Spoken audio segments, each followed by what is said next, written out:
مسائل ہیں عدالتوں کے ان کا حل ہے. دیکھیں ہوتا کیا ہے, سپریم کورٹس کے اندر آپ مجھے بتائیں ہزاروں کیس پڑے ہیں, لاکھوں کیس کورٹس کے اندر پڑے ہیں جو جن کے پہ لوگوں کو انصاف نہیں مل پاتا. لیکن ہوتا یہ تو کنٹروورشل آپ کی طرف سے کیا جا رہا ہے نا, یہ بہتر نہ ہوتا کہ مسودہ آپ لے کر پھر اگلا قدم اٹھاتے. شوکت بصرہ صاحب, آپ کو کچھ سمجھ آ رہی ہے صورتحال؟ کیونکہ ایک طرف تو ہم یہ دیکھ رہے ہیں کہ خواجہ آصف کی طرف سے یہ ڈر سامنے آ رہا ہے, وہ کہہ رہے ہیں کہ اگر کچھ ایسی تبدیلی آتی ہے تو پھر ہو سکتا ہے کہ الیکشن آڈٹ نہ ہو جائے. اور دوسری طرف بلاول بھٹو صاحب, ان کی طرف سے بات کی جا رہی ہے کہ اگر جسٹس منصور علی شاہ چیف جسٹس بنتے ہیں تو پھر وہ دیگر ججز کو کنٹرول نہیں کر سکتے. یہ بات سمجھ سے باہر ہے. مہا, آپ نے بہت امپورٹنٹ ایشو کو ٹیک اپ کیا اور پروگرام سٹارٹ کیا ہے.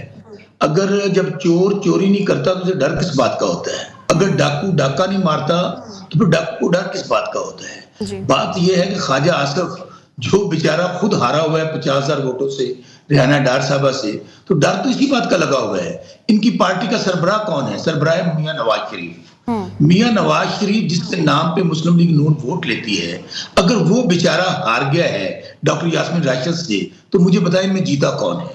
اصل ایشو یہ ہے کہ جب سے 8 فروری کا جو الیکشن تحریک انصاف جیتی, انہوں نے ہر حربہ کر لیا, پارٹی توڑ دی, نشان چھین لیا, کیمپین نہیں کرنے دی گئی, وہاں پر ہمیں کیمپ نہیں لگانے دیے گئے, ٹیلی فون بند کر دیا, انٹرنیٹ بند کر دیا. اس کے باوجود عوام نے کہا جان اللہ دی ووٹ خاندہ. تو یہ ان بیچاروں کو جو 50,000 ہزار سے ہارے ہوئے ہیں, اب میں آپ کے سامنے بیٹھا ہوں, میرا حلقہ بہاول نگر ساؤتھ پنجاب میں, تیسرے نمبر پر اعجاز الحق کا سابق ڈکٹیٹر جنرل ضیاء الحق کا بیٹا جو میرے سے 50-55 ہزار ووٹوں سے ہارا ہوا ہے, اس کو جعلی فارم 47 دے دیا. ابھی تک وہاں جو کچھ ہو رہا ہے اس فارم 47 کی جعلی حکومت کو بچانے کے لیے, اس جعلی نظام کو بچانے کے لیے, ابھی جو ان کی جو چیف منسٹر ہیں میرے بھائی, مجھے نہیں پتا ان کا حلقہ کون سا ہے, ہمارے جو وزیر بلدیات ہیں وہ مریم خود ہاری ہوئی ہے بیچاری, ہمارے مہر شرافت ہیں ان سے ہاری ہوئی ہے, شہباز شریف ہارا ہوا. تو اگر ان کے لیڈران جن کے نام پہ یہ ووٹ مانگتے ہیں وہ سارا ٹبر ہارا ہوا ہے, تو یہ جیتا کون ہے؟ سو ابھی جو آزاد عدلیہ پہ حملہ ہو رہا ہے, جو ججز پہ حملہ ہو رہا ہے, جو آئین پاکستان پر حملہ ہو رہا ہے, اس کے پیچھے صرف ایک ہی ڈر ہے کہ یہ ان کا فراڈ, ان کی جال سازی, فارم 47 جو بنائے گئے راتوں رات, اور اس کا ڈر ہے. اور جب نون لیگ کی طرف سے تو یہ کہا جا رہا ہے نا کہ ہم جو آئینی عدالت بنا رہے ہیں اس میں ہم عوام کا فائدہ دیکھ رہے ہیں, کیونکہ سپریم کورٹ پر بڑا برڈن ہے, وہ عوام کی کیسز نمٹا ہی نہیں سکتی. اللہ کرے کسی دن حکومتیں جو بنی ہیں پاکستان کے اندر, 76 سال سے ہم یہی دیکھ رہے ہیں کہ پاکستان کے اندر ایک ایلیٹ کلاس ہے, وہ اپنے لیے قانون سازی کرتی ہے, اپنے لیے سہولت کاری پیدا کرتی ہے. عوام تو لڑ رہے ہیں. آپ مجھے بتائیے, یہ کہہ رہے ہیں آئینی عدالت بنانی ہے, COD ہوا تھا میرے بھائی, آج سے وہ جب 16 سال پہلے یا 20 سال پہلے ہوا تھا, ان سے ہی پوچھیں اس کے بعد کیا حکومت نہیں رہی ان کی 2013 کے بعد 2018 تک؟ کیوں نہیں بنایا آپ لوگوں نے؟ 2018 کے بعد آپ کی حکومت رہی, کیوں نہیں بنایا آپ لوگوں نے؟ 8 سے لے کر 13 تک حکومت رہی, کیوں نہیں بنایا آپ لوگوں نے؟ یہ جو کچھ کرنا چاہ رہے ہیں اپنی چوری کو چھپانے کے لیے, اپنے ڈاکے کو چھپانے کے لیے, اپنی جعلی حکومت کو چھپانے کے لیے کر رہے ہیں. اور دوسری بات, اگر ان کو آئینی عدالت ان سے یہ پوچھیں کہ جو نیچے سول کورٹس ہیں, ہم دونوں بھائی چھوٹے شہروں میں رہنے والے ہیں, میں تو بڑا پینڈو سا بندہ ہوں, جتنا بوجھ چھوٹی عدالتوں پر ہے وہاں پر لاکھوں کیس پڑے ہیں, اور سپریم کورٹ جس میں 60,000 کیس پڑے ہیں, ہاں جی وہ ہم نے آئینی عدالت بنانی ہے.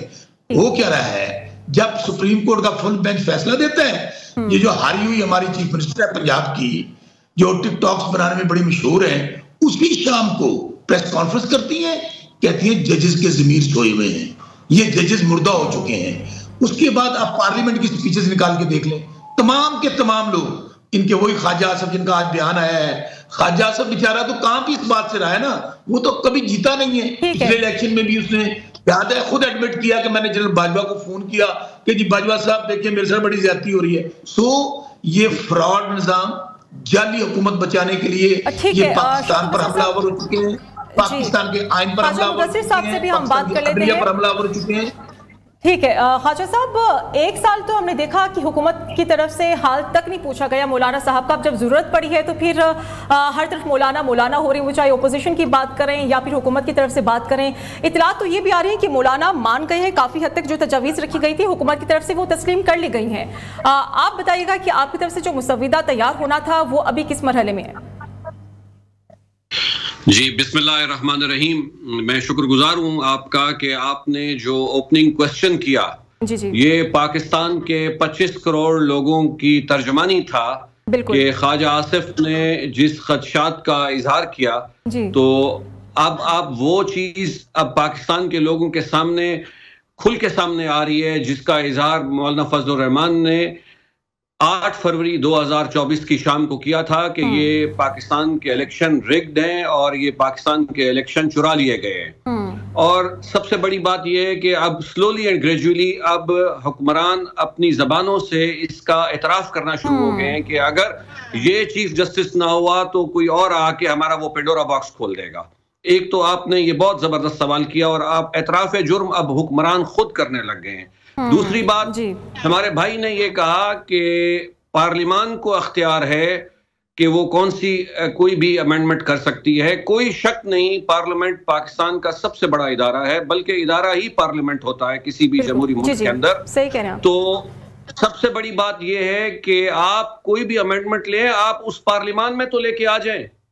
آپ جو بھی آپ کانسٹیٹیوشنل امینڈمنٹ کرنا چاہتے ہیں آپ پارلیمنٹ کے اندر ٹیبل کریں.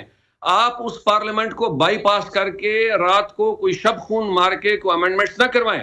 آپ اسی پارلیمنٹ کے اندر اس کی ڈیبیٹ کرائیں، اس میں اپوزیشن کو بھی برابر کا حق ہو، اس میں حکومت کو بھی برابر کا حق ہو کہ وہ اپنا اپنا موقف پیش کریں اور جو اس کے اوپر متفقہ رائے ہو اس کے اوپر امینڈمنٹ کر لیں. میں آپ کی خدمت میں یہ عرض کرنا چاہتا ہوں کہ قائد جمعیت نے پاکستان کے لوگوں کو یہ بتایا کہ جب 18ویں ترمیم ہو رہی تھی تو اس وقت 9 مہینے پارلیمنٹ کے اندر اور پارلیمنٹ کی سٹینڈنگ کمیٹی کے اندر اس کے اندر ڈیبیٹ ہوتی رہ گئی اور پھر اس کے بعد جا کے 18ویں ترمیم متفقہ طور کے اوپر پاکستان کے آئین کا حصہ بنی.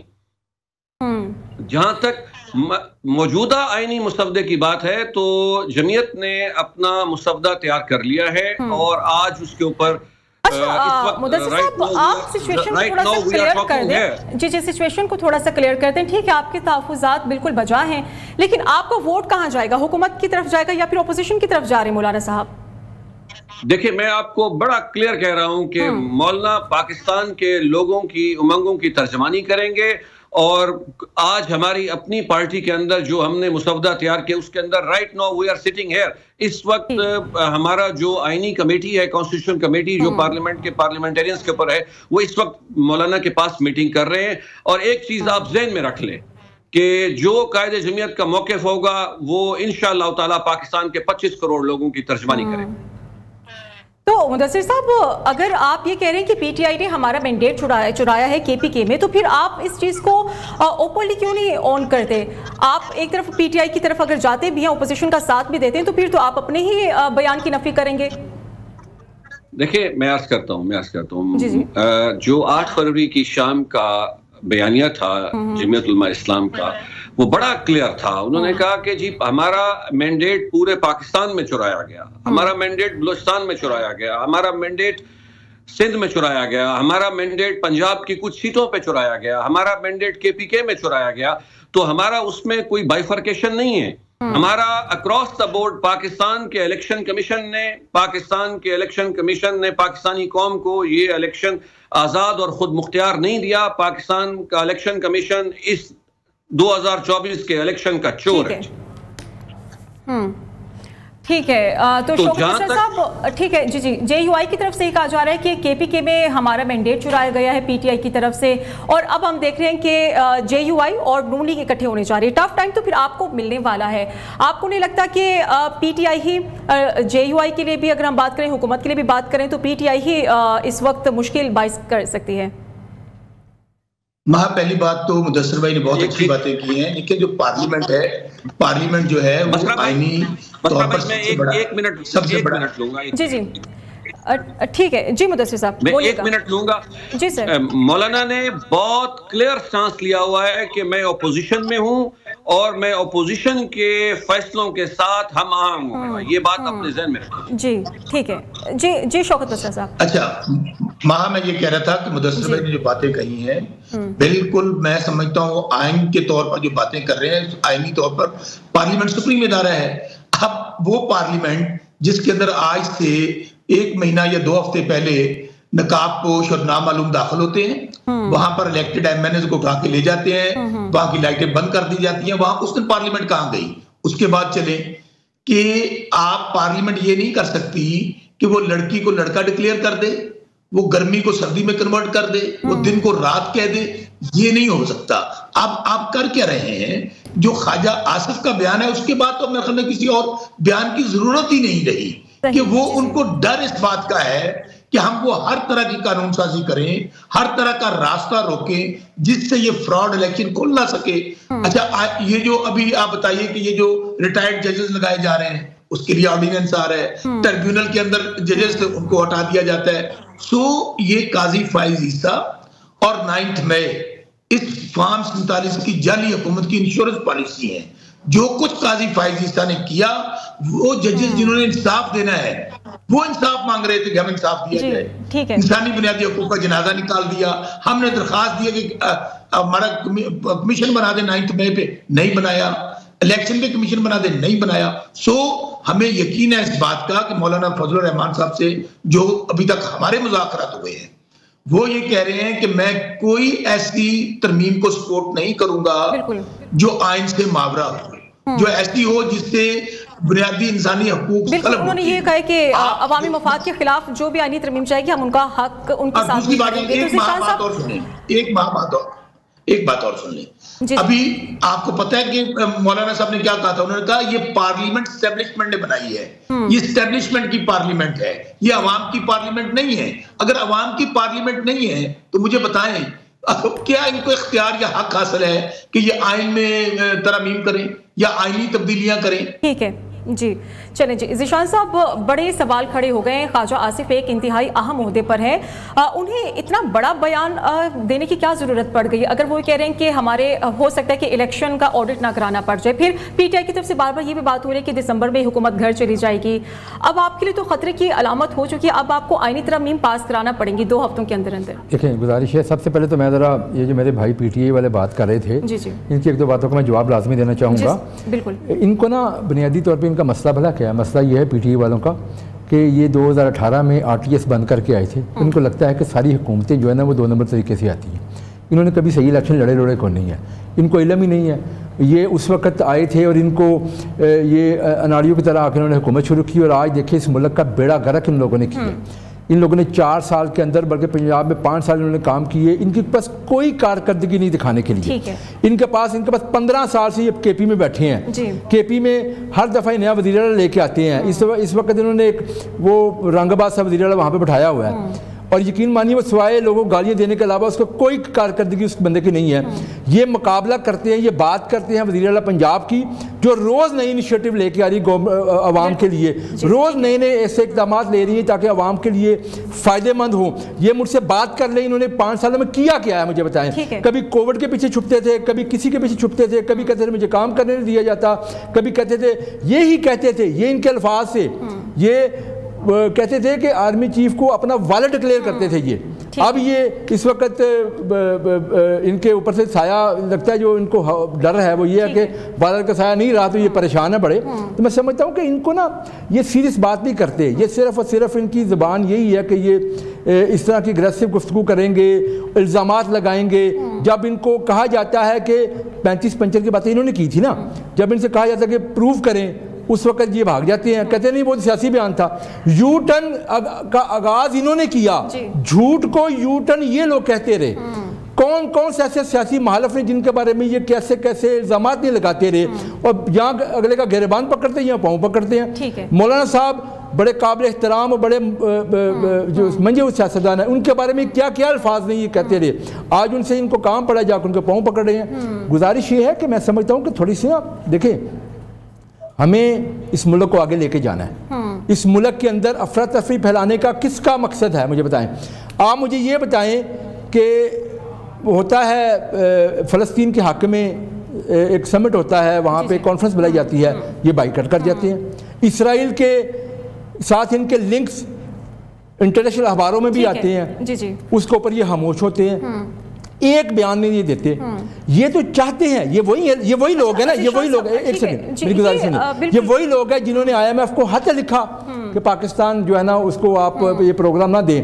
یہ چاہتے ہیں ملک میں افراتفری رہے, یہ چاہتے ہیں کہ ملک میں سموتھ جو ہے نا وہ معاملات نہ چلیں, پاکستان ٹریک پہ نہ چلے. اور یہی باتیں آپ کی حکومت گھر بیٹھ جائے دسمبر میں یہی بات کریں نا, تو پھر خواجہ آصف کیوں یہ بات کر رہے ہیں؟ خواجہ صاحب نے یہ بات نہیں کی. خواجہ آصف صاحب نے بنیادی طور کے اوپر وہ جو یہ لنڈن پلان یہ لوگ بنا کے آئے تھے, جو 2 کزنز آپس میں آئے تھے, آپ کو یاد ہے نا جب دھرنا دینے آئے تھے, انہوں نے چائنیز پریزیڈنٹ نے آنا ہوتا ہے تو دھرنا دے دیتے ہیں. اس میں اس وقت شنگھائی تعاون تنظیم کی سمٹ ہونی ہے, یہ دھرنا دینے کے لیے آ جاتے ہیں. بنیادی طور پہ ان کا ایجنڈا ہے, اور ہمیں یہ بھی دیکھیں خدشات ہیں. خدشات یہ ہیں کہ اس ملک میں 63A جیسا بھی فیصلہ آیا, جب یہ کہا گیا, جب آئین کو ری رائٹ کیا گیا, اسپیسیفک فیصلے دیے گئے, اس طرح کی عدلیہ میں لوگ موجود ہیں. خواجہ صاحب ہمیں کوئی ڈر نہیں ہے کسی چیز کا, ہم ان کی طرح RTS بند کر کے نہیں آئے. یہ آئے عوام میں آ کے دیکھ لیں کیا صورتحال ہے.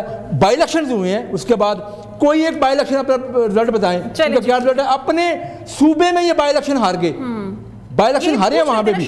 دیکھیں میری گزارش آخری بات کرنا چاہوں گا, بنیادی طور کے اوپر یہ کچھ ایسے عناصر ہیں, اداروں میں بھی ہیں, عدلیہ میں موجود ہیں, جو پاکستان کو ڈی ریل کرنا چاہتے ہیں, جو پاکستان میں سموتھ سسٹم چلنے نہیں دینا چاہتے. ٹھیک, یہی پوائنٹ میں دوبارہ سے کنٹینیو کریں گے اس بریک کے بعد. ویلکم بیک ناظرین. شوکت بصری صاحب, KPK میں آپ کی گورنمنٹ ہے, تو عوامی منصوبے کون کون سے وہاں پر شروع کیے گئے؟ کیونکہ ذیشان صاحب نے تو بڑے عوامی منصوبے گنوا دیے ہیں جو آج وزیر اعلیٰ پنجاب آئی روز جن کا اعلان کر رہی ہوتی ہیں. اور دوسری بات, آپ کی طرف سے جو انقلاب کے بڑے باتیں کی جا رہی تھیں, لیکن ہم تو دیکھ رہے ہیں کہ علی امین گنڈاپور اب ان کی طرف سے کہا کہ میں تو چھتوں پہ سویا ہوا تھا, میں وہاں پر بارش میں بھیگتا رہا. تو پھر چھتوں میں سونے سے تو انقلاب نہیں آئے گا, تھوڑا سا بہادری کا مظاہرہ کرنا پڑے گا آپ کو بھی.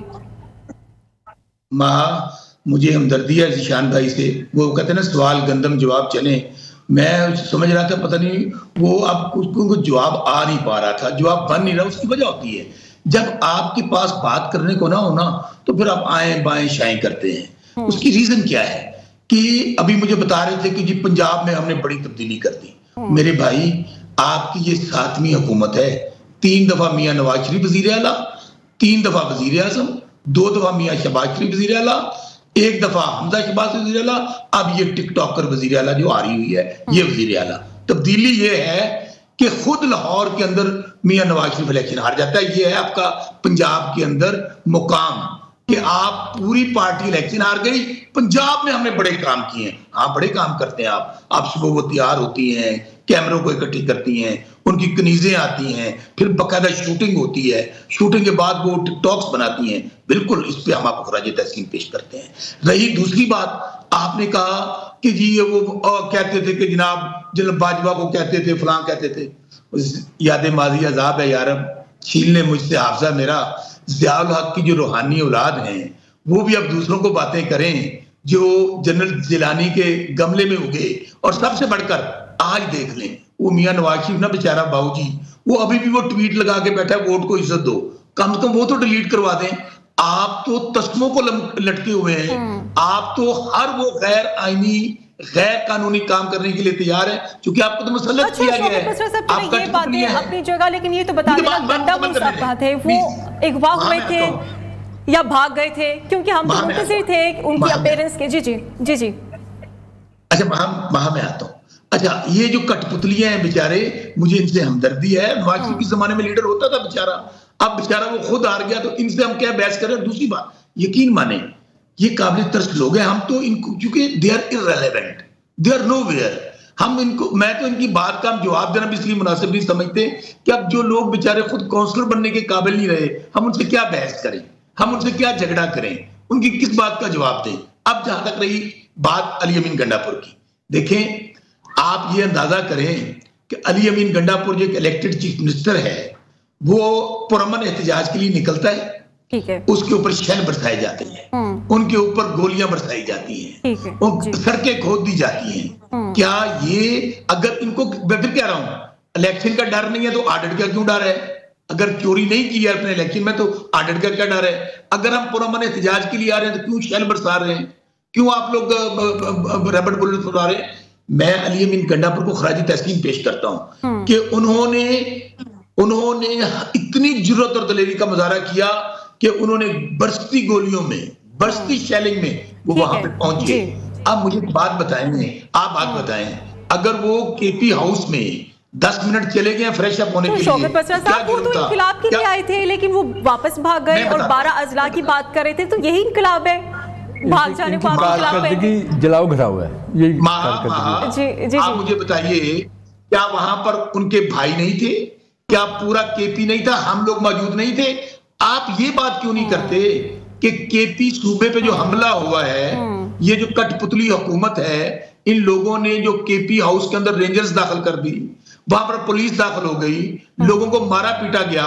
آپ کیا چاہتے ہیں؟ آپ ملک میں افراتفری چاہتے ہیں؟ آپ پاکستان کو پیچھے پڑ گئے پاکستان کی یونٹی کے. آج اندازہ کریں کے پی کے اندر گولیاں برسائی جا رہی ہیں، ڈائریکٹ لوگ مر رہے ہیں، اور ایک کے پی صوبہ جو فیڈریشن کی ایک اہم اکائی ہے اس کے اوپر آپ ٹارگٹ کر رہے ہیں، ان کے اوپر کے پی ہاؤس بند کر رہے ہیں. سو میں سمجھتا ہوں کہ الحمدللہ اتنی ظلم، جبر، بربریت، فسطائیت کے باوجود انہوں نے کہا تھا یہ اٹک کا پل کراس کریں، یہ ڈی چوک میں آئے. ویسے میں نے آپ کو دیکھا تھا 10-15 لوگ تھے آپ کے ساتھ بھی جو احتجاج کر رہے تھے، اور آپ وہیں پہ یہی کہہ رہے تھے کہ ہم احتجاج جاری رکھیں گے، لیکن مجھے لگتا ہے کافی حد تک آپ مایوس ہوئے ہیں کیونکہ لوگوں کی تعداد کم تھی. جی سر. اگر میں آپ کو فوٹیج بھیج دیتا ہوں، جب ہم ڈی چوک پر پارلیمنٹ ایونیو پہ چل رہے تھے، ہزاروں لوگ موجود تھے، 1048 گھنٹے ہم نے ان کی شیلنگ کا مقابلہ کیا. میں آپ کو فوٹیج شیئر کرتا ہوں. اور دوسری بات، آپ مجھے یہ بتائیے، ویسے تو ان کا ہم شوق پورا کر دیں گے، ہم دوبارہ ہم نے احتجاج اناؤنس کیے ہیں پنجاب کے اندر، اور ہم لوگ دوبارہ آ رہے ہیں اسلام آباد کے اندر، اور انشاءاللہ پوری تیاری کے ساتھ آئیں گے. اور جب تک یہ جعلی نظام اور جعلی اسمبلی ختم نہیں ہو جائے گی پھر دوبارہ وہاں سے اٹھیں گے نہیں. بسرا صاحب اس دفعہ بانی پی ٹی آئی کو رہا کرائیں گے یا پھر واپس چلے جائیں گے؟ اچھا سنیں، ظاہر ہے وہ رانا ثناء اللہ کہتا ہے اگر ہم نے حکومت کرنی ہے تو ہم نے بانی پی ٹی آئی کو تو اندر رکھنا ہی رکھنا ہے، خواہ کسی مقدمے میں رکھیں. انشاءاللہ جب اب اناؤنس ہوگا اس جعلی حکومت کا خاتمہ بھی ہوگا اور بانی چیئرمین عمران خان بھی جیل سے باہر ہوں گے. اور دوسری بات، آپ کے میں چینل پہ بہت اہم بات کہنا چاہتا ہوں. آج حالت یہ ہے کہ یار ماواں تیاں بھیناں سب دیاں سانجیاں ہوندیاں نے. ماؤں بہنوں بیٹیوں کو، بشرا بیگم کو، خان صاحب کی بہنوں کو کر کیا رہے ہیں؟ انہوں نے جیلوں میں ڈالا ہوا ہے. یہاں پر ان کو ڈائریکٹ فائر مارے گئے ہیں. اور آج حالت یہ ہے کہ جیل کے اندر جہاں پر 10 قیدی یا 15 رہ سکتے ہیں، وہاں پر 50-100 قیدی رکھا ہوا ہے. ان کے اوپر تشدد کیا جا رہا ہے. لیکن وہ کہتے ہیں نا، تینوں ظلم تو ڈکنا نہیں، بس اینی گل سمجھانی ہے. ٹھیک ہے، چلیں جی. تو مدثر صاحب، اس وقت جے یو آئی آئیڈیل پوزیشن پر ہے. اگر ہم نون لیگ کی بات کریں، پی ٹی آئی کی بات کریں، تو یہ جو تنقیدی نشتر ہیں یہ آپ بھی سن رہے ہیں اور ساری صورتحال آپ کے سامنے بھی. تو سر، آپ کے درمیان بھی آ کر تمام معاملات کو سلجھا دیں، کسی ایک طرف آپ بھی اپنی پوزیشن دکھا دینا.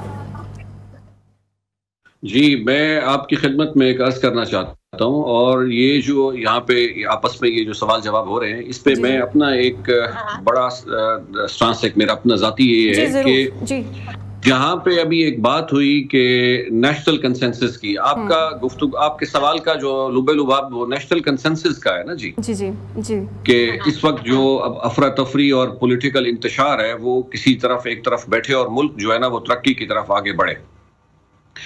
دیکھیں، ہم اس وقت 2024 کو ختم کرنے جا رہے ہیں اور 2025 کی ابتدا ہونے والی ہے، اور پاکستان کا جو اس وقت نوجوان ہے وہ بڑا انفارمیٹو ہے اور انفارمیشن ٹیکنالوجی سے لیس ہے. ہمارے بھائی نے ابھی بات کی کہ فلسطین کے اوپر نیشنل کانفرنس ہوئی اور اس میں پی ٹی آئی نے بائیک آؤٹ کیا.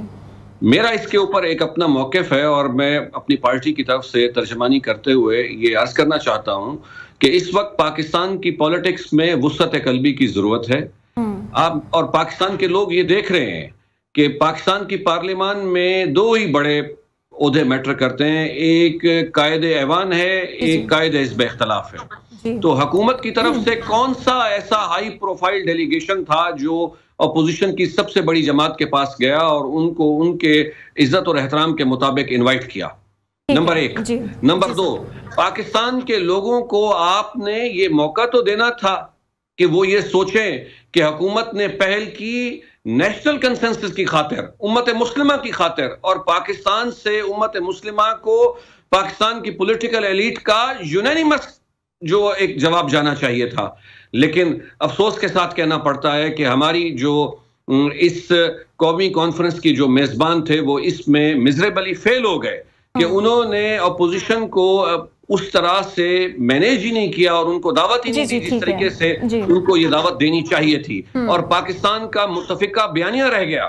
لیکن اور ایک چیز اور بھی عرض کرتا ہوں, بہت دیر کی مہربان آتے آتے 2023 7 اکتوبر کا یہ واقعہ ہم قومی کانفرنس کر رہے ہیں 7 اکتوبر 2024 کو. اگر پاکستان کی پولیٹیکل ایلیٹ 2024 کے الیکشن کے لیے ایک ٹیبل پر بیٹھ کے اور اس کی ڈیٹ اناؤنس کرنے کے لیے متفق ہو سکتی ہے, تو کیا فلسطین اور غزہ کے مسلمانوں کے لیے پاکستان کی پولیٹیکل ایلیٹ ایک سال پہلے اکٹھی نہیں ہو سکتی تھی؟ یہی پوائنٹ میں دوبارہ سے کنٹینیو کریں گے اس بریک کے بعد. ویلکم بیک ناظرین. شوکت بسرا صاحب, علی بن گنڈا پور تو آئے تھے وزیر اعظم کا استعفیٰ لینے کے لیے, لیکن پھر وہ کہہ رہے ہیں کہ ہمیں آئی جی کا استعفیٰ دے دو, وہ بھی نہیں ملا. اب صورتحال نوبت یہاں تک نہ آ جائے کہ آپ کو ایس ایچ او کا استعفیٰ لینا پڑے اور وہ بھی نہ ملے. اچھا, آپ تو میرا خیال تھا کہ آپ پہلے مذمت کریں گی جو کے پی ہاؤس کے اندر انہوں نے حملہ کیا ایک صوبے پہ, کیونکہ وہ سمبل ہے ایک صوبے کا, وہ صرف کے پی ہاؤس نہیں ہے, وہ فیڈریشن کی ایک اکائی کا سمبل ہے. آپ یہ بتائیں کہ وہاں پر رینجر داخل کر دی ان لوگوں نے, پولیس داخل کر دی, پہلے تو اس کی مذمت کریں. دوسری بات میں پھر کہہ رہا ہوں کہ انشاءاللہ یہ جعلی نظام کے لیے ہم اپنی جدوجہد جاری رکھیں گے. خواجہ آصف ڈرے گھبرائے کہ جی یہ آڈٹ ہونے والا ہے, یہ الیکشن کھلنے والا ہے, میں آپ کو آج پریڈکٹ کر دیتا ہوں یہ جعلی نظام نومبر, ویسے تو میں نومبر سمجھتا ہوں, اینڈ نومبر تک ان لوگوں نے بیچاروں نے گھر جانا ہے. میاں نواز شریف سنا سامان باندھ کے بیٹھے ہوئے ہیں, ان کو جانے کی اجازت نہیں ہے کہ وہاں جا کے پھر دوبارہ یہ انقلابی نہ بن جائے. تو یہ جو بیچارے ہارے ہوئے ہیں, جو تسموں سے لٹکے ہوئے ہیں, جو اسٹیبلشمنٹ کی پیداوار ہیں, اب ان کو کچھ نہیں سوچ رہا سوائے اس کے کہ یہ ہم پہ ظلم کریں, جبر کریں, جیلیں بھر دی ہیں, کارکنوں پہ تشدد کر رہے ہیں, ماں بہنوں بیٹیوں پہ تشدد کر رہے ہیں. لیکن وہ کہتے ہیں نا ظلم کی ذات لمبی تو ہو سکتی ہے لیکن انشاءاللہ اجالا جلدی ہونے والا ہے. تو ذیشان صاحب, کیوں کے پی کے ہاؤس پر حملہ کیا گیا؟ اسلام آباد میں تو آپ کی طرف سے ناکہ بندی کی گئی تھی, وہاں تو پکڑے نہیں گئے, پھر آپ کے پی کے ہاؤس میں چلے گئے حملہ کرنے کے لیے. دیکھیں جی, آپ کو معلوم ہے کے پی ہاؤس میں سے 120 افغان باشندے ملے ہیں وہاں سے. آپ کو معلوم ہے یہ چیزیں, دیکھیں نا, اب یہ کے پی کی آڑ میں, کے پی ہاؤس کی آڑ میں اگر یہ وہاں پہ, اور بھائی میری بات سنیں, میں بات کروں, میری بات سن لیں ذرا, میری بات سنیں, میں نے آپ کی بات میں بولا آپ کو, آپ بات سنیں, آپ میری بات سنیں, آپ بکواس کر رہے ہیں, میری بات سنیں آرام سے, میری بات سنیں. دیکھیں کس قسم کی زبان استعمال کر رہے ہیں. ذیشان صاحب نے بڑے تحمل سے بات سنی. میں ان کی بات میں نہیں بول رہا, یہ ان کا سیاسی پتہ کون نہیں ہے, یہ کبھی پیپلز پارٹی کے نعرے مارتے ہیں, کبھی پی پی کے نعرے مارتے ہیں, آج ان سے کسی بات میں ہیں. گزارش یہ ہے, یہ الفاظ استعمال نہ کریں جی, میری مشکل ہو جائے گا پروگرام کنڈکٹ کرنا. دیکھیں نا, ان کے پاس جواب کسی چیز کا ہے نہیں ہے, تو ادھر ادھر کی کس قسم کی گفتگو کر رہے ہیں. یہ ان کی ٹریننگ کا مسئلہ ہے, ان کی ٹریننگ کا مسئلہ ہے, ان کی تربیت کا مسئلہ ہے. بدتمیزی جو ہے نا ان کے اندر ان کی جماعت کے اندر جو بدتمیز ہوگا اسی کو پروموٹ کیا جائے گا. یہ اپنے نمبر لانے کے لیے بدتمیزی کرتے ہیں.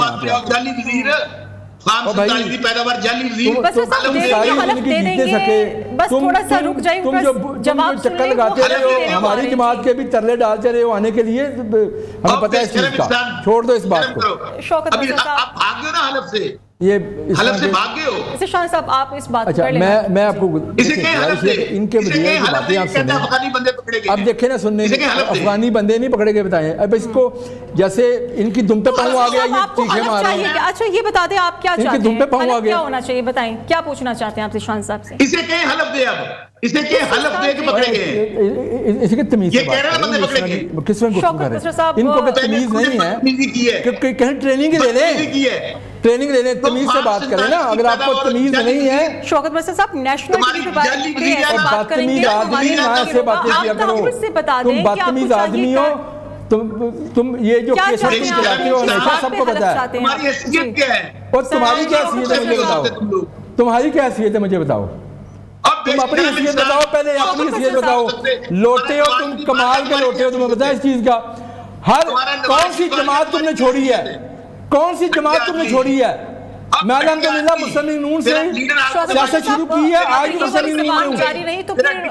تم کلاسیکل قسم کے لوٹے ہو. میں آپ کی طرف آ رہی ہوں, میں آپ کی بات سنوں گی. دیکھیں گزارش یہ ہے کہ اس طرح کی انہیں کہیں کم از کم بات سننے کا حوصلہ رکھیں.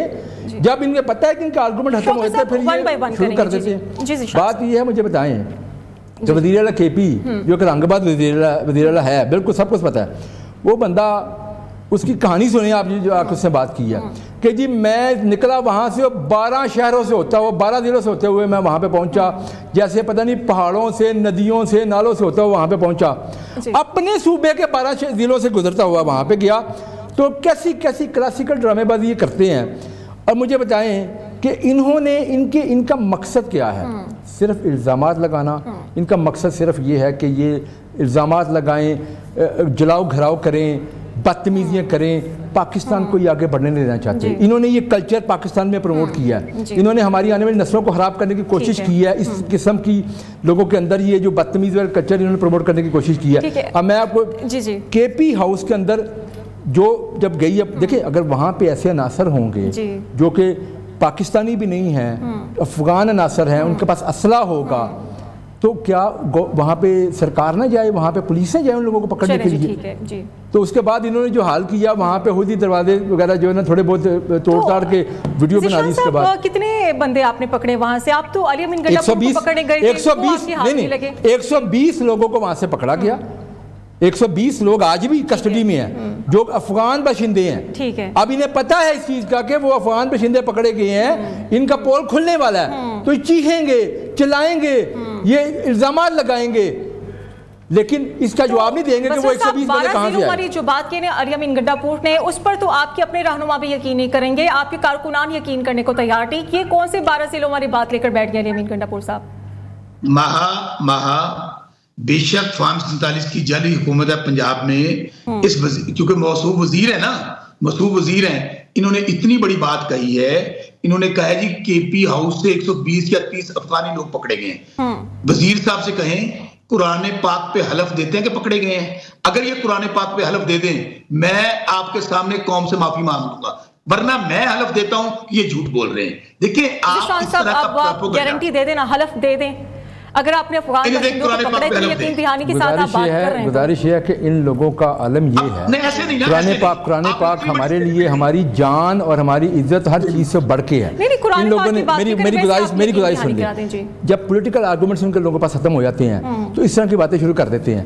مجھے یہ بتائیں کہ یہ جو باتیں کرتے ہیں ساری کی ساری, یہ حلف دیتے ہیں کہ ان کا جو لیڈر ہے عمران نیازی, اس نے وہ 190 ملین پاؤنڈ کے بدلے میں القاعدہ ٹرسٹ نے لیا. یہ حلف دیتے ہیں کہ اسے گھڑیاں نہیں بیچی, اسے زیورات نہیں بیچے. یہ حلف دیتے ہیں کہ یہ 5 کیرٹ کے ہیرے نہیں مانگتے تھے. یہ ان کو سارا پتا ہے. یہ حلف دیتے ہیں کہ بزدار نے جو کچھ کیا اس کا حلف دیتے ہیں. بات یہ ہے کہ یہ سیاسی بات کریں, سیاسی بات ان کے پاس ہے نہیں ہے کوئی کرنے والی. یہ عجیب قسم کی گفتگو کرتے ہیں, یہ کوئی تھڑے والی گفتگو کرتے ہیں یہاں پہ آ کے بیٹھتے ہیں. جی شوکت صاحب, مجھے ترس آ رہا ہے بیچارے پہ, اس کو جانے دیں.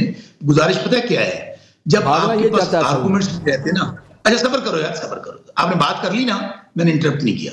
بات صرف یہ ہے کہ اب اگر کرپشن کی بات کرے مسلم لیگ نون یا نواز شریف خاندان یا ان کے خلیفے, تو سمجھیں قیامت کی نشانی نہیں بلکہ قیامت آ چکی ہے. اندازہ کریں دنیا کے اندر یونیورسٹیز میں اگر کرپشن کے حوالے سے اسٹوڈنٹ کو بتانا ہے نا کہ کس طرح کرپشن کرنی ہے، منی لانڈرنگ کس طرح کرنی ہے، لوٹ مار کس طرح کرنی ہے، تو نواز شریف کو ایسا سبجیکٹ پڑھایا جاتا ہے کینیڈا کی یونیورسٹی میں آپ کو اس کو یونیورسٹی کا نام بھیج دیتا ہوں۔ دوسری بات، ان سے میں نے بات بڑا دیکھا نا، آپ پھر میں کہہ رہا ہوں آپ ایک وزیر ہیں وہاں پہ، بے شک آپ جعلی حکومت کے وزیر ہیں، آپ نے اتنی بڑی بات کہی ہے، آپ نے کہا کہ 140 لوگ افغانی پکڑے گئے ہیں، میں نے کہا میرے بھائی آپ قرآن پاک پہ حلف دیتے ہو یا کہو کہ میں حلفن کہتا ہوں پکڑے گئے، یہ نہیں کہیں گے، اس لیے جھوٹ کی بات نہیں کرنی چاہیے۔ دوسری بات میں پھر کہہ رہا ہوں کہ یہ جو جعلی نظام ہے اس کو بچانے کے لیے یہ جعلی حکومت ہماری آزاد عدلیہ پر، آئین پاکستان پر اور پاکستان کی سالمیت پر حملہ آور ہو چکی ہے، لیکن انشاءاللہ ان کے دن گنے جا چکے ہیں۔ اسی لیے یہ ڈر رہے ہیں کہ جب فیئر اینڈ فری آڈٹ ہوگا تو یہ بیچارے اپنے گھروں کو چلے جائیں گے، کیونکہ عوام نے تو ووٹ ان کو نہیں دیا، عوام نے تو ووٹ دیا عمران خان کو، عوام نے ووٹ دیا شوکت بزرا کو، یہ بیچارے تو سارے کے سارے ہارے ہوئے ہیں۔ وہ کون سا لمحہ ہوگا جب ہم دیکھیں گے تمام سیاسی جماعتیں اپنے فائدے سے بالاتر ہو کر عوام کے مسائل کے حل کے لیے ایک ٹیبل پر بیٹھیں گے؟ اس لمحے کا ہمیں بھی بڑے بے چینی سے انتظار ہے۔ پروگرام کا وقت ختم ہو گیا، مجھے اجازت دیجیے، اللہ حافظ۔